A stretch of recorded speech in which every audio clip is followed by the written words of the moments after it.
Welcome to Back to Hours right on your sofa.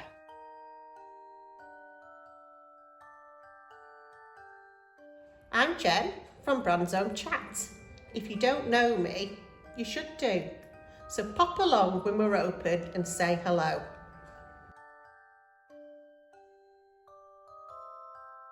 Tonight I'm going to read The Magic Bed, illustrated and written by John Burningham. Now this is a great book, especially for me because it's all about magic and sleeping, my two favourite things. That bed's far too small for you now, Georgie. Why don't you and Frank go down to the shopping centre and buy a new one? On the way to the shopping centre, Georgie saw a shop that sold old furniture. "Look, Frank," said Georgie, "maybe they'll have a bed in there." They parked the car and went inside.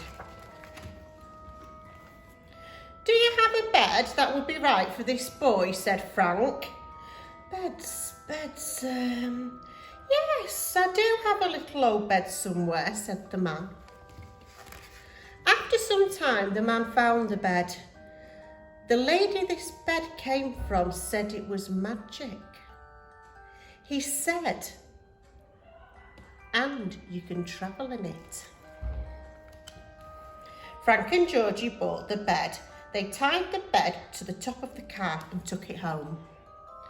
Georgie and Frank cleaned the bed all over. "Look, Georgie," said Frank, "there's some writing here. It's very faint." "What does it say?" said Georgie. "It says, 'In this bed you will travel far. First say your prayers and then say,'" I can't read the last word. It says something Y. "What on earth have you got there?" said Georgie's granny. "Why did you get that awful bed? Why didn't you go to the shopping centre and buy a new one?" "It's a lovely bed," said George, "and it's magic. You can travel in it." That evening, George got ready for bed early. He said his prayers and then he tried to say the magic word. He tried money, matey, mummy, murky, Molly, Mandy, Millie, Messy, Minty, Mousy, but nothing happened, so Georgie went to sleep. "How did you get on last night in your magic bed? Did you go to the moon or up the Amazon?" That night, Georgie went to bed early again and tried to guess the magic word. He must have got it right, because suddenly he was travelling way over the city. Georgie's bed landed in a field. Lots of gnomes and fairies arrived. He read them a bedtime story. At breakfast the next day, Georgie decided not to tell anyone about where he'd been during the night. That evening, Georgie was off again. This time, he was travelling over the jungle. Georgie came across a young tiger that was lost. It had wandered away from his parents and didn't know how to get back home.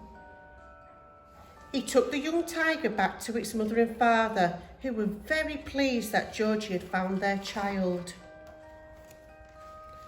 On one of his journeys, Georgie found a chest of treasure in a cave. But there were some pirates who became very angry because they thought the treasure was theirs. They chased Georgie down the beach. And he only just managed to escape. Some nights Georgie would go for a swim with the dolphins. This is why his bed was sometimes wet in the mornings. Another night, Georgie gave a lift to some geese that were very tired because they'd flown a long way. Then he had a race with some witches. Then came the day when they went on their holidays. They waved goodbye to Georgie's granny and set off. While they were all away, Georgie forgot all about his magic bed. The holiday soon ended and they came home. "There's a lovely present for you, Georgie, in your room," said his granny. Georgie rushed up to his room and there in the corner was a brand new bed. "Oh, what have you done to me magic bed?" said Georgie. "Oh, that nasty old bed went down to the dump today," said Granny. Georgie raced out of the house, down the steps, along the road to the dump.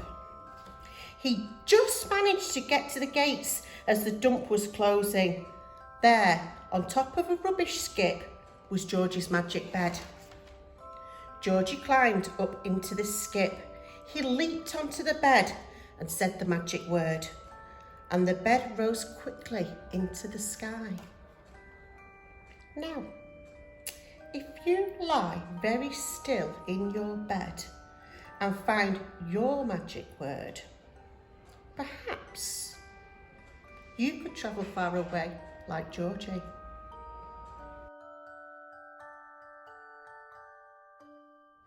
Thanks for listening, everybody. Bedtime Stories will be back soon.